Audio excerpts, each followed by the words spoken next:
Welcome, visitor, to Thermopylae. My name is Leonidas. I am a king of Sparta. But do not think me some idle aristocrat softened by luxury. When Spartans go to war, I stand alongside them shield to shield. And my spear tastes the same blood as those of my men. Thermopylae stirs many feelings in my heart. Rage at the Persians' arrogance. Regret that I could not do more. But mostly, I feel proud. Proud of my city, and of my men, who fought to protect the very soul of the Spartan people. For those few faithful days, they were my brothers. I miss them all. Thermopylae was where a courageous group of Spartans stood amongst other Greek soldiers and held off the forces of King Xerxes, the Persian. When you're done, find me and we'll speak more.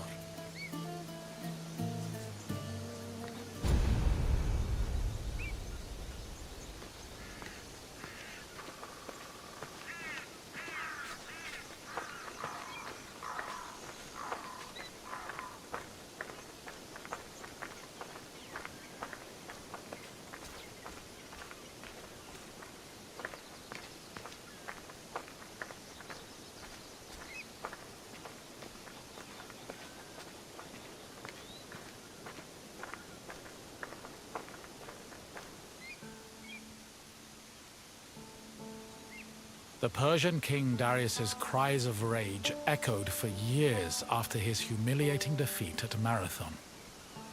Even after Darius's death, his son Xerxes continued to seek vengeance against the Greeks. According to Aeschylus, Asia was emptied of all its men. Greek spies brought the news of Xerxes' imminent invasion back to their homeland. Afterwards, many discussions were had on the best place to mount a defense. In the end, the Greeks decided on Thermopylae. The area featured a narrow pass that could act as a bottleneck for the Persian army, negating their numerical superiority. It also offered naval advantages, offering the Greek fleets opportunities for flanking. 5,000 Peloponnesian Greeks set up at a fort near the entrance of the narrow passage, otherwise known as the Hot Gates. Leading them was Leonidas, a Spartan king who prided himself on supposedly being a direct descendant of Heracles. Leonidas was accompanied by several elite soldiers who together made up the famous 300 Spartans.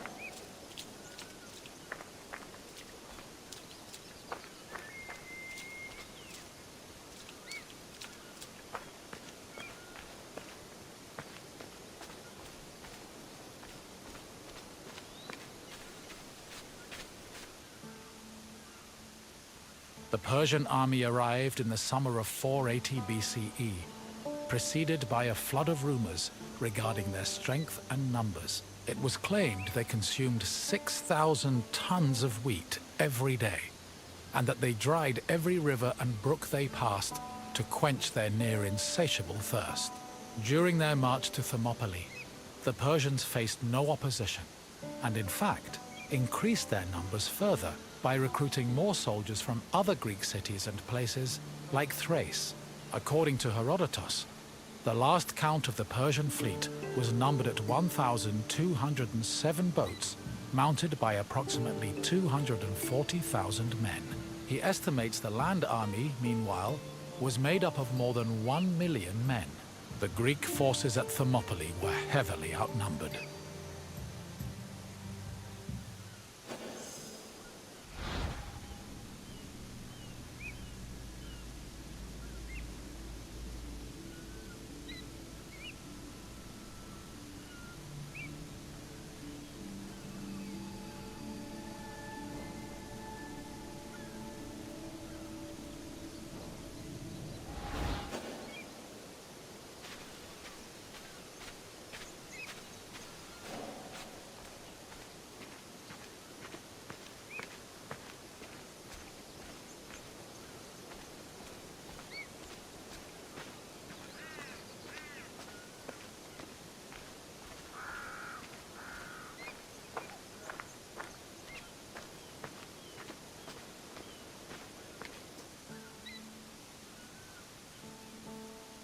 Xerxes believed that at the sight of his massive army, the Greeks at Thermopylae would flee in terror.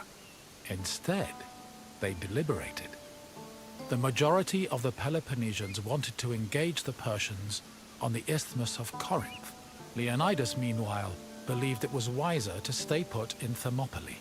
While the Greek forces debated, a Persian horseman was sent to spy on the enemy. He returned to Xerxes with surprising news. Not only were the Greeks not fleeing, but the Spartans guarding the fort were exercising and combing their hair. A far cry from the fearful soldiers Xerxes expected. To increase the pressure on the Greeks, Xerxes waited 4 more days, then attacked on the 5th. The Persians faced heavy resistance and suffered many losses, and Herodotus says Xerxes leaped 3 times from his chair, seized with fear for his army. The following day proved to be just as difficult for the Persian forces, and the Greeks continued to stand their ground.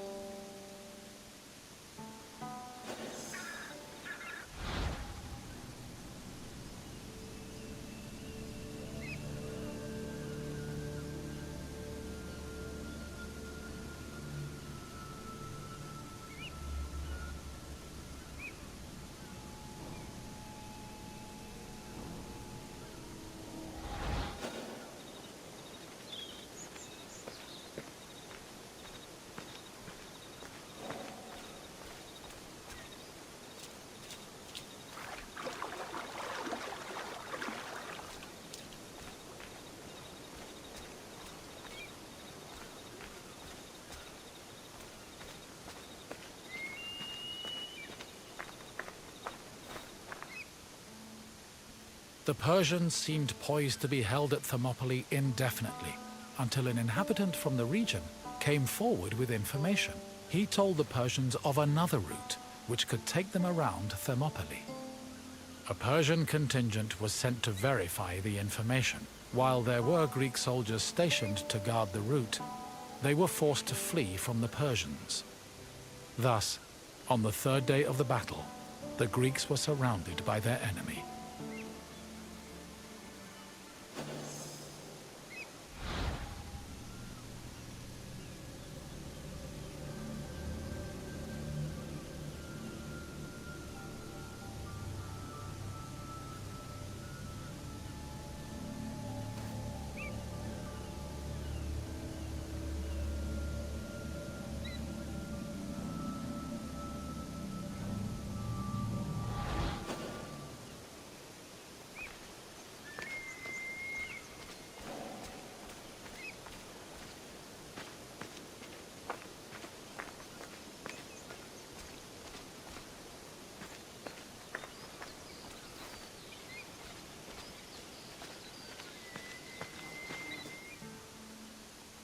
With the Persians both in front of and behind them, the Greek forces at Thermopylae realized they had 2 choices: flee to live another day, or stand and fight till their last breath.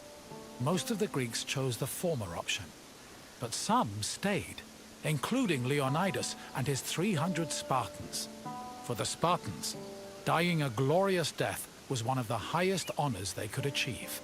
The few members of Leonidas's Spartans who did not participate in the last stand at Thermopylae felt that they had missed an opportunity for honor and either committed suicide or continued living under the mockery and disgust of their fellow citizens.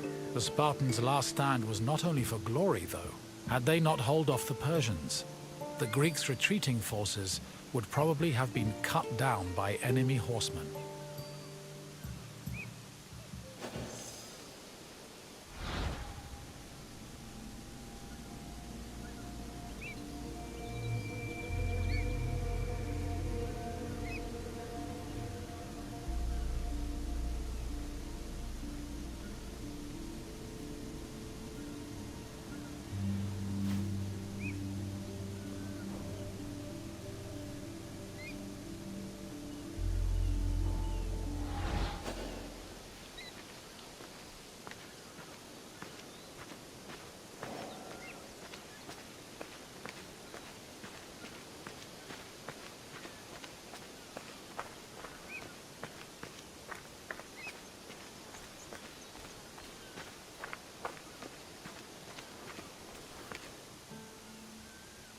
On the morning of the third day, King Xerxes was assured of his victory.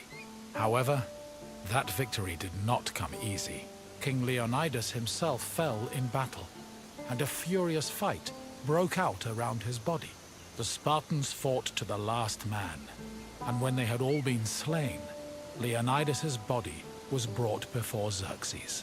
According to Herodotus, Persians usually honored the most courageous warriors, even if they were enemies. However, Xerxes was so consumed by rage at the Spartans' resistance that instead he cut off Leonidas's head and ordered it impaled on a stake. A statue of a lion was later erected on the hill of the Spartans' last stand in honor of Leonidas's bravery.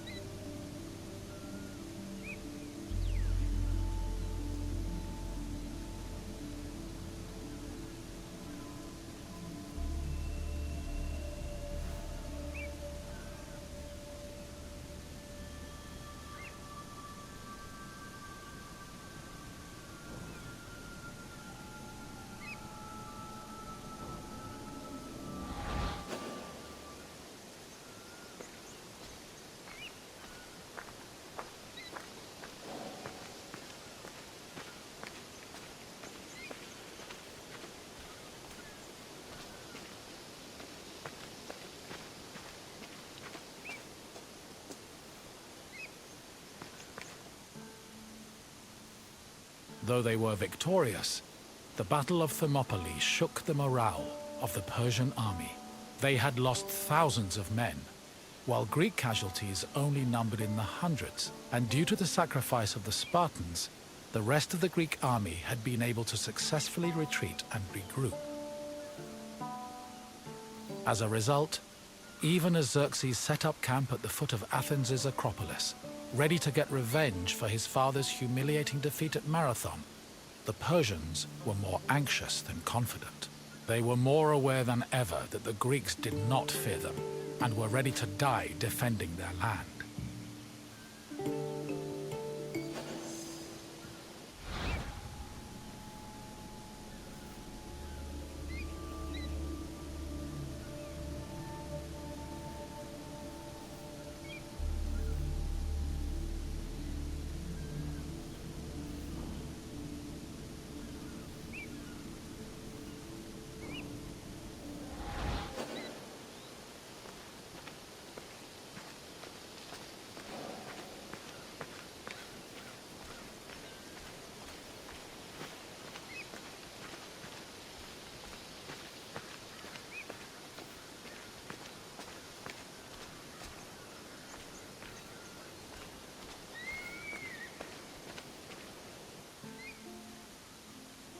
In the end, the Battle of Thermopylae was still a loss for the Greeks. However, the battle gave the Greeks a boost in morale that carried them all the way to their decisive victory over the Persians in the Battle of Plataea in 479 BCE. With the war against the Persians finally won, the Greeks were able to honor the sacrifice of Leonidas and his Spartans with memorials and poems, forever solidifying the glory of Sparta's military prowess.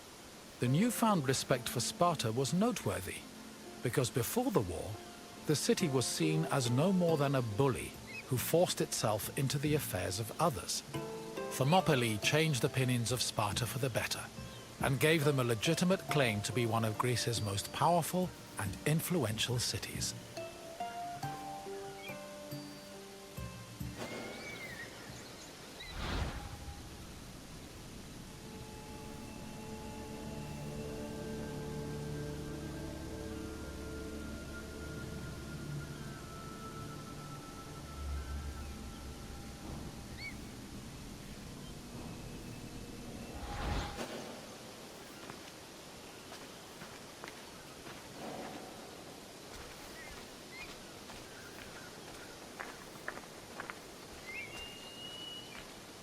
You've finished. I hope you understand the magnitude of the sacrifices made at Thermopylae. Without them, the Greek people would have surely ended as a footnote in Persian history. Is there something else you'd like to do? If you think you're ready, let's begin. First question. Who was Xerxes' father? Kyros ruled many years before Xerxes. Try again. Artaxerxes was Xerxes' son. Keep trying. Alcibiades was an Athenian politician. Try a different answer. Yes. One of the main reasons Xerxes invaded Greece was to get revenge for Darius's defeat at the Battle of Marathon. Another question for you. Which battle is seen as the final victory against Xerxes' Persian forces? No. Try again. The Battle of Marathon took place long before Xerxes invaded. Try another answer. The Battle of Salamis ended with an impressive Greek victory, but it did not send the Persians home. Keep trying. Correct. The Battle of Plataea helped put an end to Xerxes' invasion. One last question. How many Spartans fought at the Battle of Thermopylae? No, that would not have been enough. Keep trying. 30 Spartans against an army of Persians makes for an exciting story, but also one that is untrue. Try again. No, if that were true, we would not have lost. Try a different answer.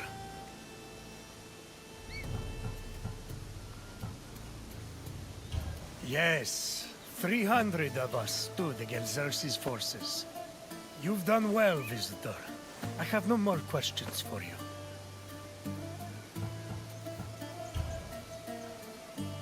Farewell, visitor.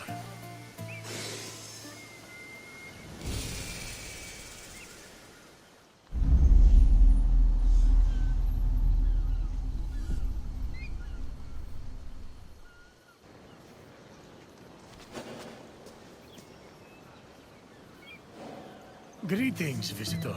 You stand in Sparta's political center, where all of the city's most important decisions were made. You should feel honored. My name is Leonidas. I am a king of Sparta. But do not think me some idle aristocrat softened by luxury. When Spartans go to war, I stand alongside them shield to shield. And my spear tastes the same blood as those of my men. Spartans may be unequaled on the battlefield, but some situations are better solved by a meeting of minds than a clash of swords. Not many, mind you, but some. Sparta's political system was unique in the Greek world. While Athenians wasted hours on end whining and wagging their tongues at each other, Spartan kings made their decisions swiftly and deliberately. They preferred action over words. Come find me again when you finish your visit. We will speak more then. Farewell.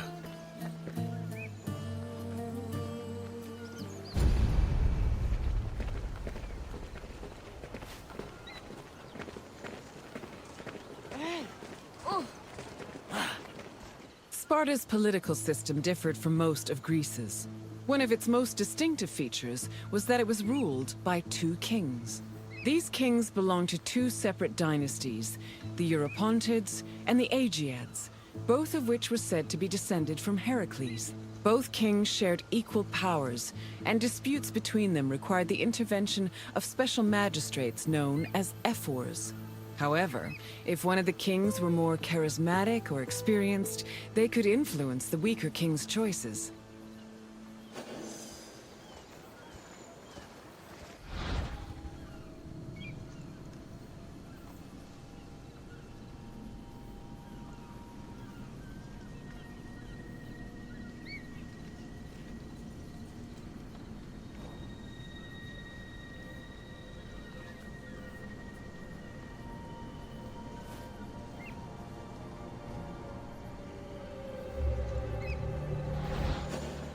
κάνει χώρα.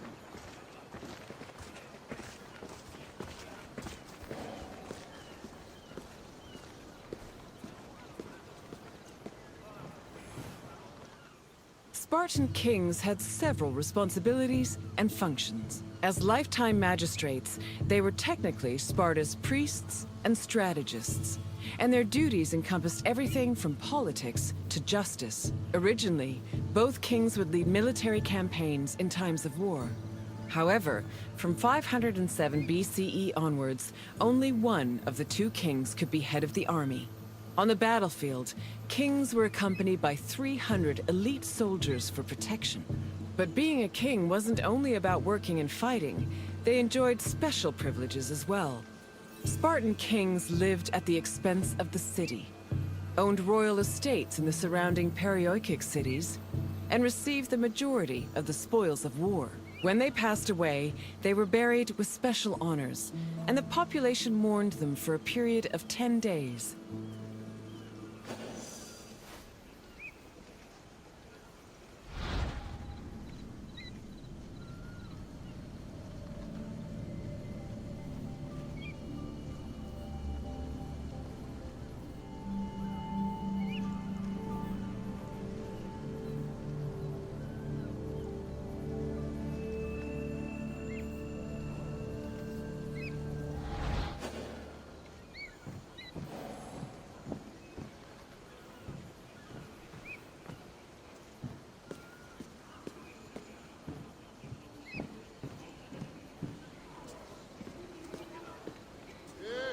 Τι γίνεται?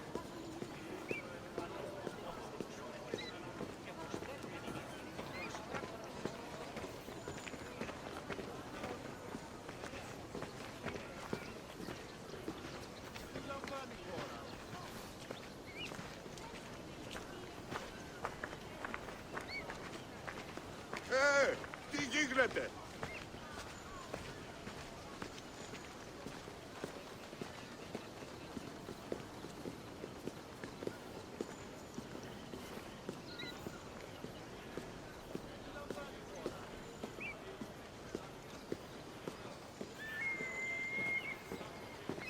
Τι συνέβη μόλις? Τι βούλη άδεστε ο άνθρωπος. The kings of Sparta enjoyed many important religious honors. They were in charge of sacrifices, both during military campaigns and at home. The kings received double portions of the meat at all communal meals, and they were also the first to pour libations. They also personally conducted public sacrifices as priests, which helped remind their subjects of their divine connection to Heracles and Zeus.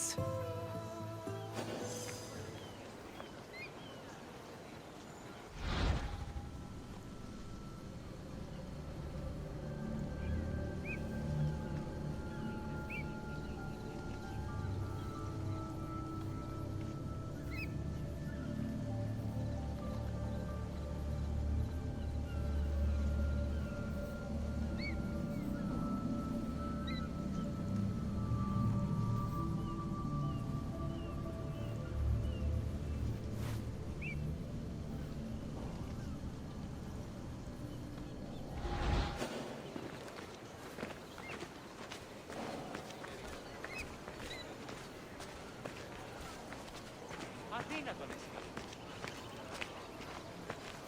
Τι σκόρακαν παιδεύεις. Τι έστι τούτο?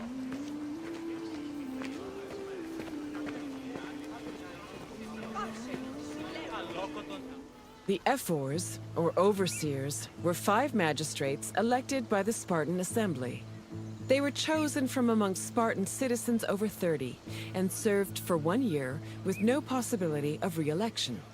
The ephors played a large part in administrating the city and were considered the most democratic agents in the Spartan political system. They had judicial power and ordered the dispatching of the Spartan army during wars. They also met and negotiated with representatives from other states, in addition to running the agoge, the Spartan education system. While not as powerful as the 2 kings, the ephors still held great sway over Sparta's affairs.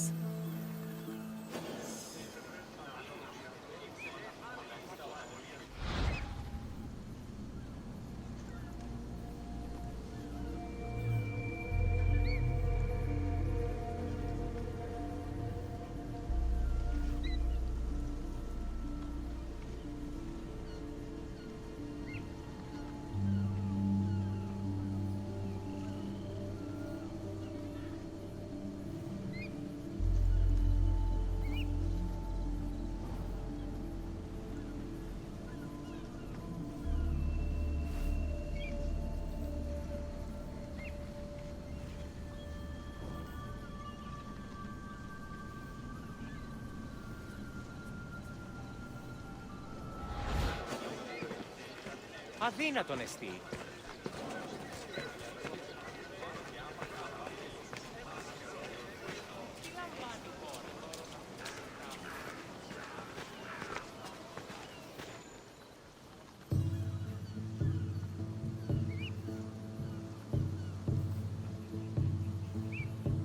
The Gerousia was the Spartan Council of Elders.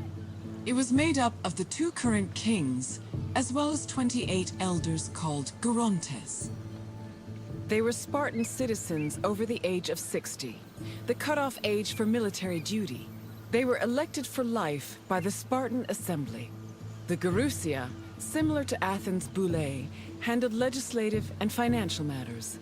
It could submit bills and motions to the Assembly, and could also cancel Assembly decisions with the power of veto. To ensure that the right of veto did not weaken the Assembly, ephors were introduced to keep the Gerousia in check and maintain a steady balance of power. This allowed Sparta to include more just elements in its political system.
The Spartan Assembly, or the Apella, was made up of Spartan citizens who were over 30 years old.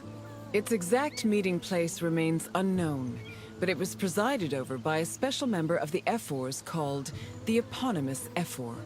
The Apella had limited authority, since any decision it made could be overruled by the Gerousia.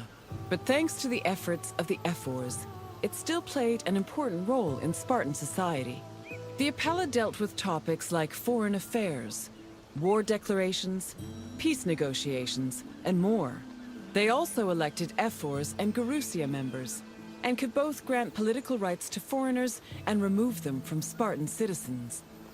Unlike the myriad sources on the functions of the Athenian Assembly, the exact details of the Apella's decision-making process are unknown.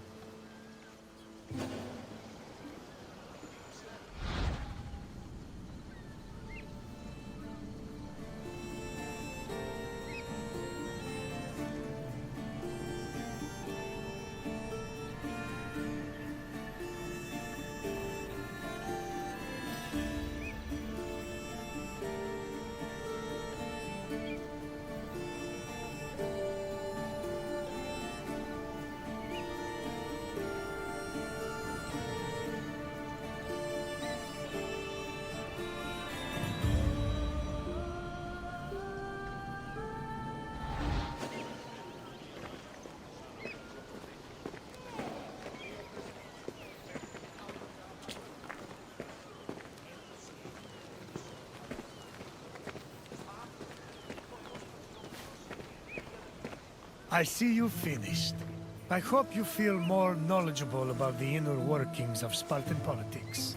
Our way of ruling was not conventional, to say the least. But it served our purpose as well. What would you like to do? Argue? We shall see. Let's begin. What was the name of the Spartan Assembly? The Elots were slaves. They had no political rights and could not be part of the Assembly. Try a different answer. No. Although Eforos helped the Assembly reach decisions. Keep trying. The Yerosia was the Council of Elders. Try again.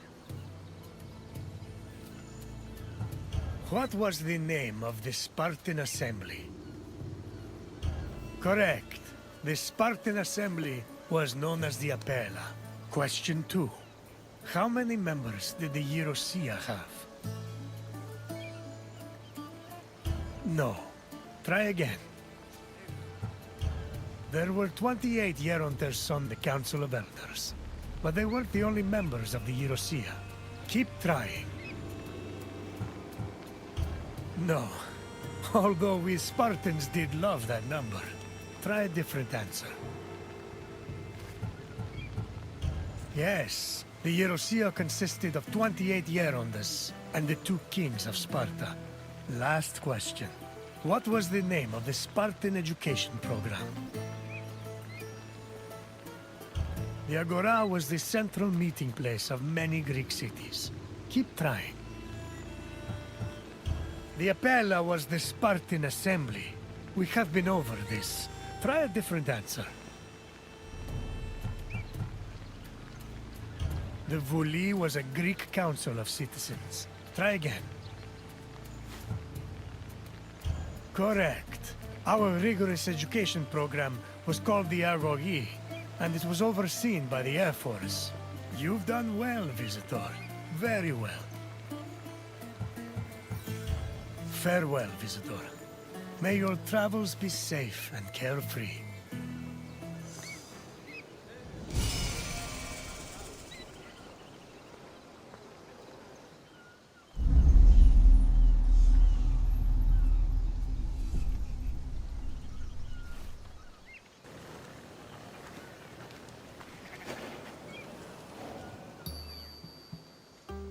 Hello, my friend. Welcome to Kythera, where clothes are dyed and noses are assaulted by disgusting smells.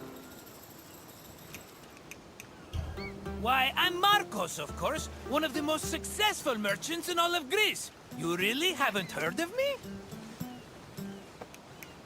My name is known from Kefalonia to Kos. If you've ever paid money for something, I probably received a percentage. But enough about me. Let's go back to what you're doing here. I think it smells terrible, and I can't wait to get out of here. The colors are pretty, though. This little island was where dyers brought all the color to Greek fashion through an intensely stinky procedure. This tour will reveal the steps it took for workers to brew the dye. Try not to step in any mollusk guts as you enjoy your visit. I promise I'll meet you at the end of your tour. See you soon, my friend.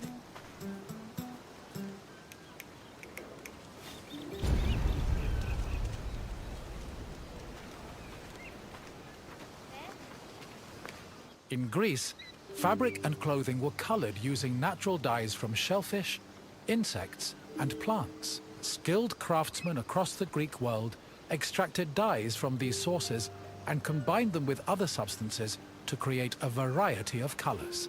The dyeing process supposedly produced incredibly pungent smells, and ancient writers would often comment on the stink in their works.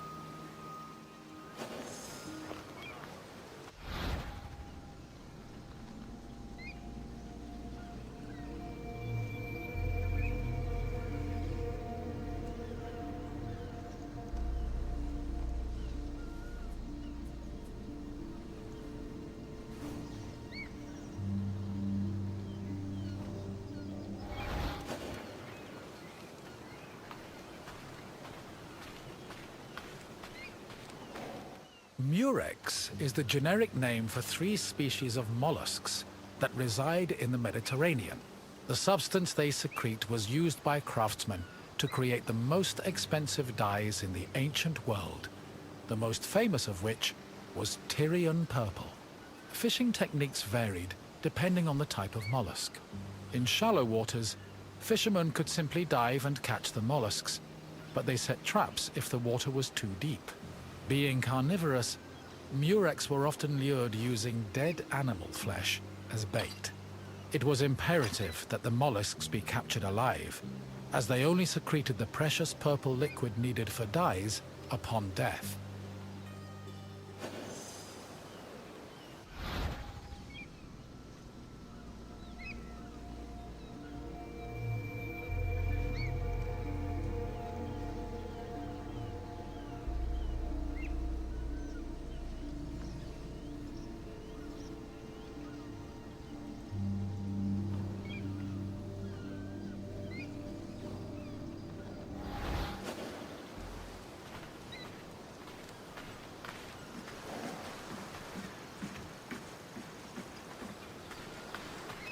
The purple liquid that made up most dyes came from a gland in the murex. To collect it, workers would either crack open the mollusk's shell with a knife, or if it was smaller, crush it with a stone. Each mollusk only produced a small amount of liquid, and thousands of them were needed to produce even a gram of the substance. Because of this, captured mollusks were usually kept alive in seawater immersed baskets, until enough had accumulated to produce a satisfactory amount of dye.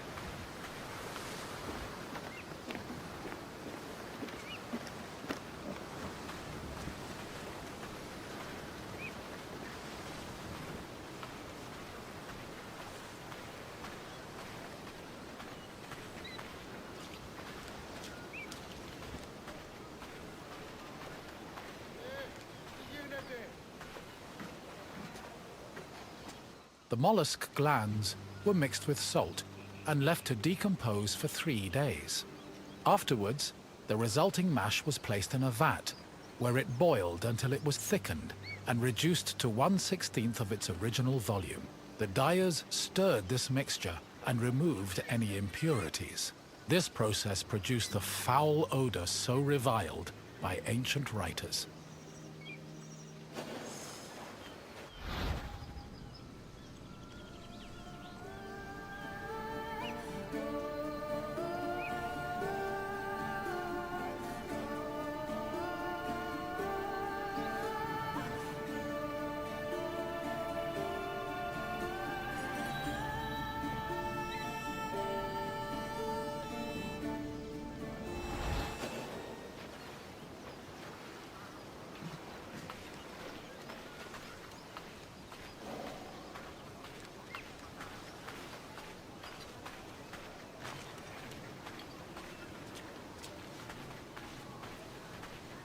Dyers checked the hue of the purple liquid by dipping in raw wool.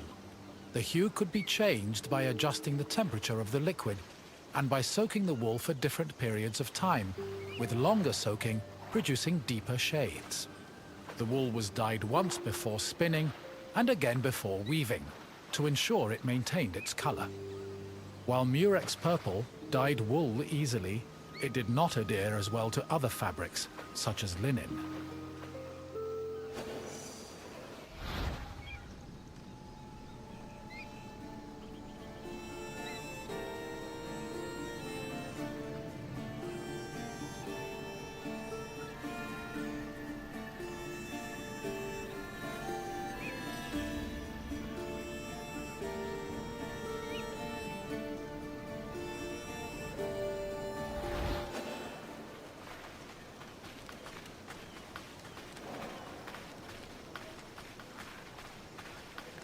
Αδύνατον εστί.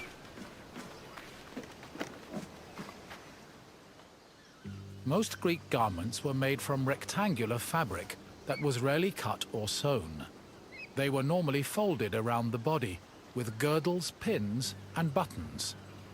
Dyeing served to give the garments a more unique style. Decorations were also widely used, and were either woven or painted on. They depicted things like animals, human figures, and mythological scenes.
Textile manufacturing and trade was one of the most lucrative businesses in classical Athens. Textiles were made of either wool or linen, with wool being the most common. Women produced the garments worn in domestic life, although some men ran professional workshops that fulfilled the same need. Other textiles were made by slaves and laborers under the supervision of master weavers, fullers, and dyers.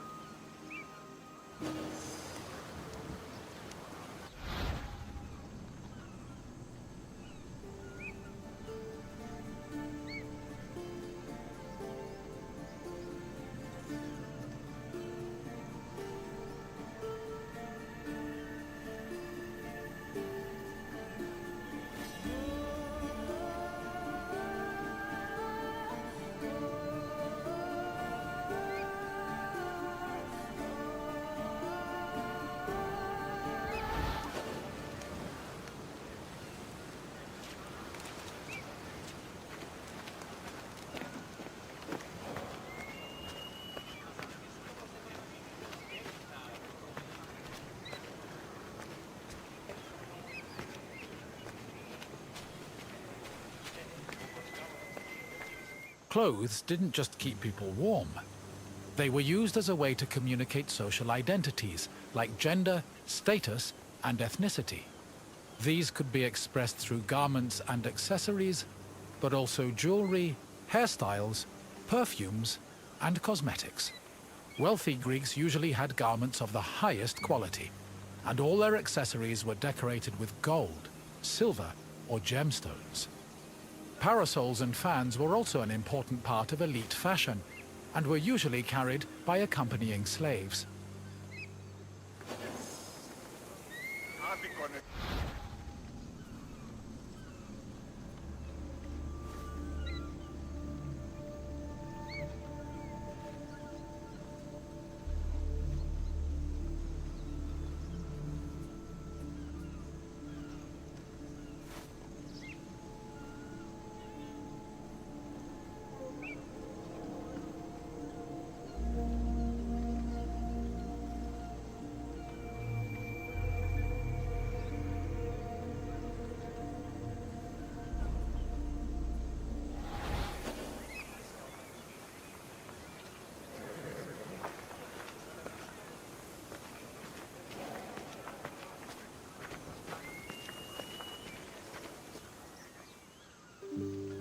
The most common Greek garments were the peplos, the chiton, and the hymation.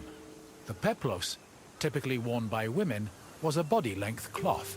It was folded back on itself and worn draped over the body and pinned over the shoulders. The chiton was a long garment with sleeves. Ankle-length chitones were normally worn by women, while men wore shorter versions of the garment. A hymation was a mantle that was worn over both the chiton and the peplos. Outside of daily life, there were also specialized clothes worn only in exceptional situations like weddings and religious ceremonies.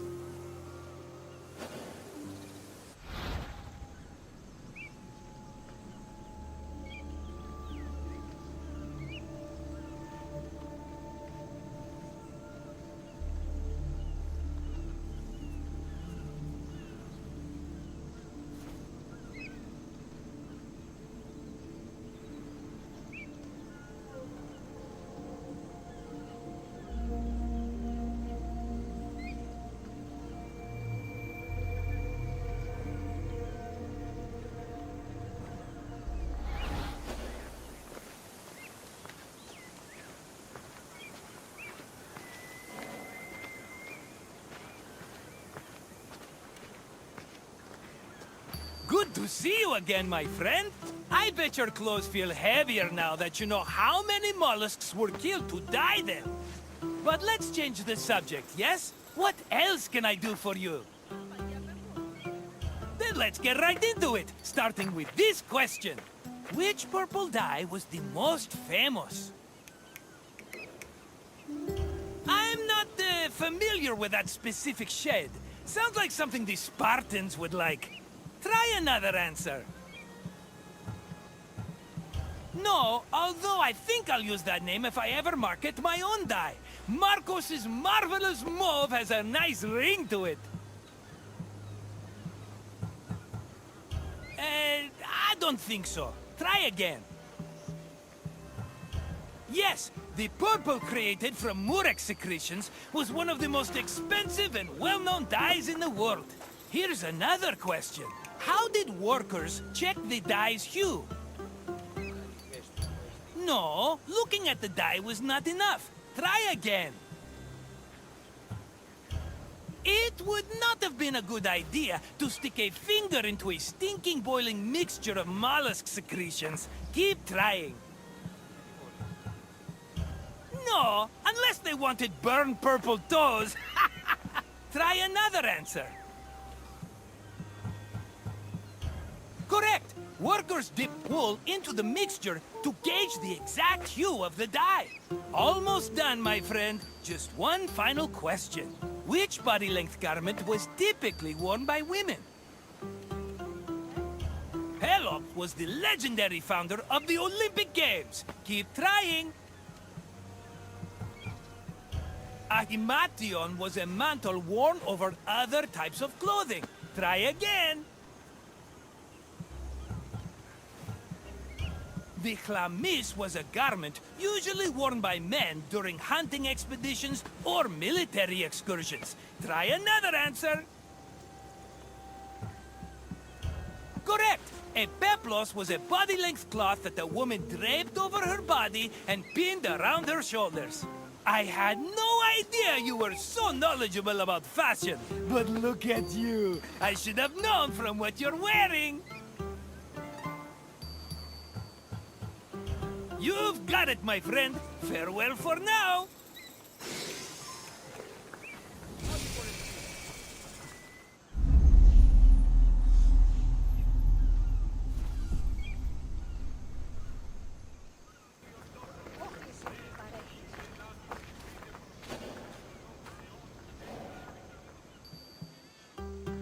Hello, my friend! It is my pleasure to introduce you to Corinth's Temple of Aphrodite. Why, I'm Marcos, of course, one of the most successful merchants in all of Greece. You really haven't heard of me? My name is known from Kefalonia to Kos. If you've ever paid money for something, I probably received a percentage. But enough about me. Let's go back to what you're doing here. It really is a lovely sight, isn't it? The temple, that is, not the ladies. Although they are also lovely. Lovely and lively and, I'm sorry, what were we talking about? In Greece, many love stories were told about the gods. How romantic. Sometimes they were heartwarming and happy, but they often ended in tears, tragedy, and a whole brood of illegitimate children. I'm looking at you, Zeus! Anyway, this tour will introduce you to some of these divine love stories, which may give you perspective on how the Greeks approached love in their own lives. Enjoy your visit, my friend. I'll come see you again when you finish the tour.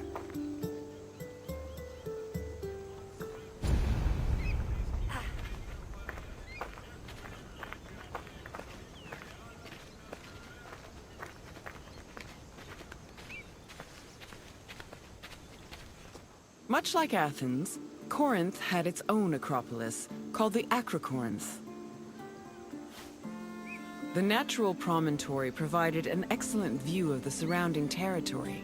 It was also the home of several sanctuaries, allegedly constructed in the 6th century BCE. The Acrocorn's most famous attraction was the Temple of Aphrodite. Pausanias describes it as having statues of Aphrodite, her son Eros, and the sun god Helios. According to Strabo, the temple's most distinguishing feature was its servants, who acted as sacred prostitutes. However, Strabo is the only source for this information, and it is still hotly debated to this day.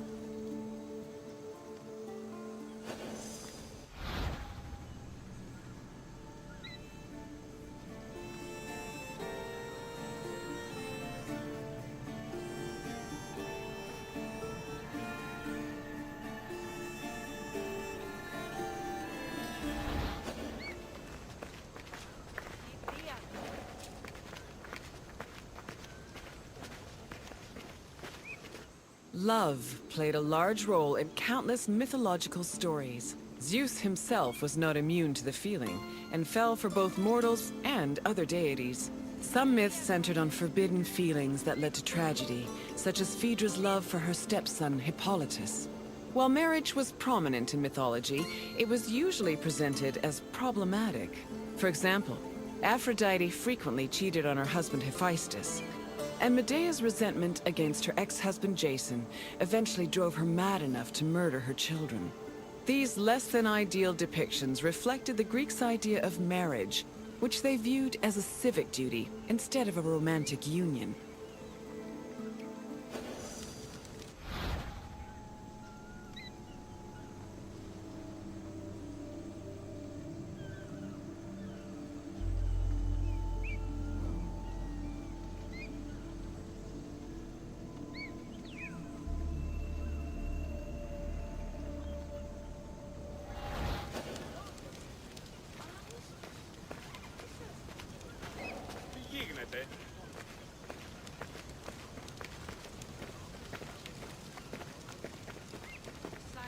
Τι συνέβη μόλις?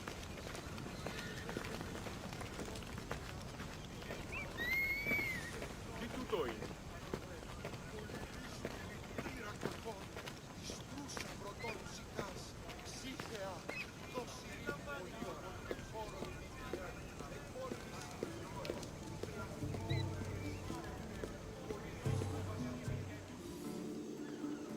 The goddess Aphrodite was one of the mightiest Olympians, and was typically associated with love, beauty, and sex. She was worshipped all across the ancient Mediterranean by men and women, both young and old.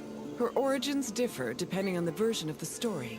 The poet Hesiod says that she was born from the severed genitals of Ouranos, while Homer's version of the myth names her as the daughter of Zeus and Dione. Aphrodite appeared regularly in mythological stories and had many mortal lovers. Her favorite was Adonis, a beautiful boy who died tragically in a hunting accident. Aphrodite was devastated by his death, so she created a cult called the Adonia to commemorate him.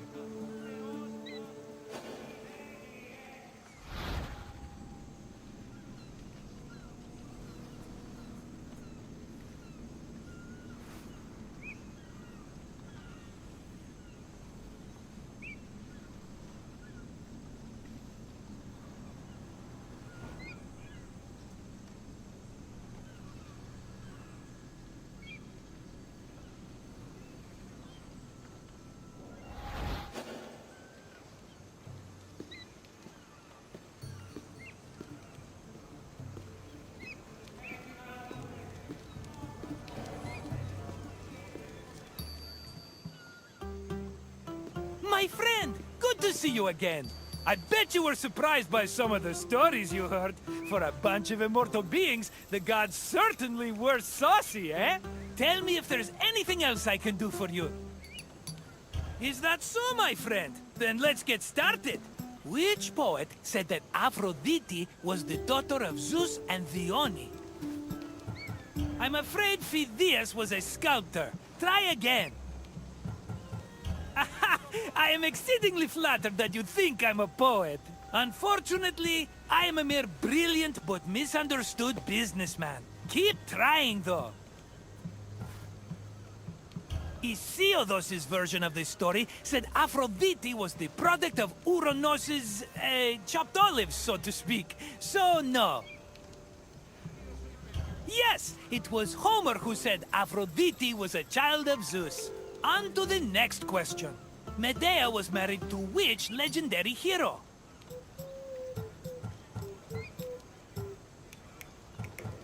Pelops was a one-woman kind of man, but that woman was Hippodamia, not Medea. Keep trying. Depending on the story, Heracles married many women, but none of them were Medea. Try another answer. Medea was married to which legendary hero? Odysseus was married to Penelope. Try again. Yes, Medea was married to Iason, but after he left her for someone else, she resented him so much she murdered their children. But let's not talk about such depressing things. Instead, you can answer this last question. What was the name of Corinth's Acropolis? The Acropolis is indeed a big rock, but it was not called the Great Rock. Try again. Ha! That's what I would have called it. Unfortunately, it's not the Acropolis's actual name.